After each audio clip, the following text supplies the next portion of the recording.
225 to 230 years ago, a group known as the Illuminati emerged, founded in 1776.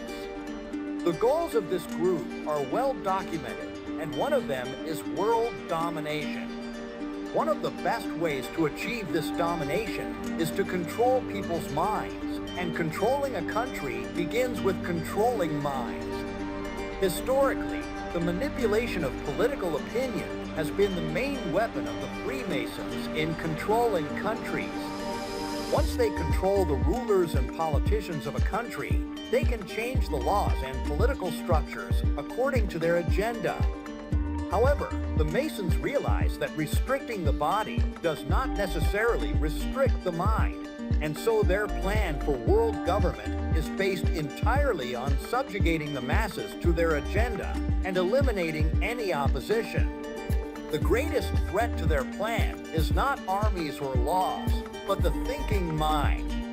To eliminate this threat and achieve their goals, the Masons have devised a bold plan to completely control every aspect of human life. The weapons they use against you are in your homes, where they entertain you and your children, gradually indoctrinating you without you even realizing it.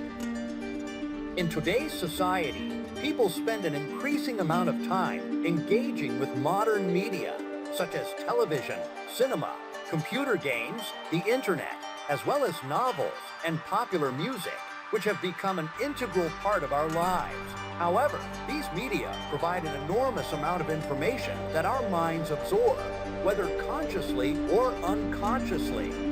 Information about society is passed on daily, from values and ideals, to the distinction between right and wrong, to how societies and economies should be structured.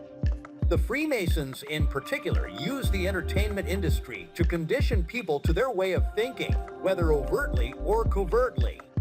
The means they use vary, but the goal remains the same: to impose their beliefs and ideologies on you in such a way that you begin to adopt them as your own. The corporate elite is a very small group of people. They really are. It's not a large group of people. And these people definitely have very powerful agendas, and they're working towards them with this new world order. Also is the propaganda war that takes place. This war has been going on for a very long time to literally control the minds of human beings, to take over the thought process of human beings. People today are almost mentally dead in terms of their ability to think critically and look carefully at what is happening around them. They repeat the ideas presented to them through the mass media without analyzing or examining what is happening in the United States and the rest of the world. Their perceptions and ideas have been shaped so that their inner experience of reality is merely a reflection of what is imposed on them. People have been deprived of the ability to think independently, and as the Hadiths say, at the end of time, the lowest of people will become the rulers.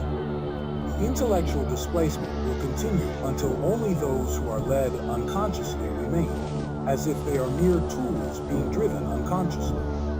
This is one of the signs of the end of time, when the unqualified become leaders, and the scene is dominated by music and movie stars, and those who have no real intellectual value. Modern music has been promoted as a means of dominating minds for years. In one experiment, rock and roll music was played on a pig farm, and it was found that the pigs ate more when listening to this type of music, while they ate less when classical music was played. Thus, this idea has been used in human societies as well, where music is played in stores to make people stay longer and spend more, just like cattle are driven. The influence of media propaganda and modern music has made people like cattle being driven to their fate unconsciously, and even when they face destruction, they go to it singing. Such people who imitate pop stars and celebrities, they do not have their own personality, but suffer from an inner emptiness that drives them to borrow the feelings of others. Because they have no real identity, they resort to imitating famous symbols to feel a sense of belonging. If Michael Jackson wore a light glove, you will find them rushing to wear a glove together. And if Madonna starts wearing Ray-Ban glasses, Everton will see them wearing them too. This is not just imitation, but a phenomenon of believing in a real identity, more like a social disease. And thus they become individualistic and dissolve into the personalities of others.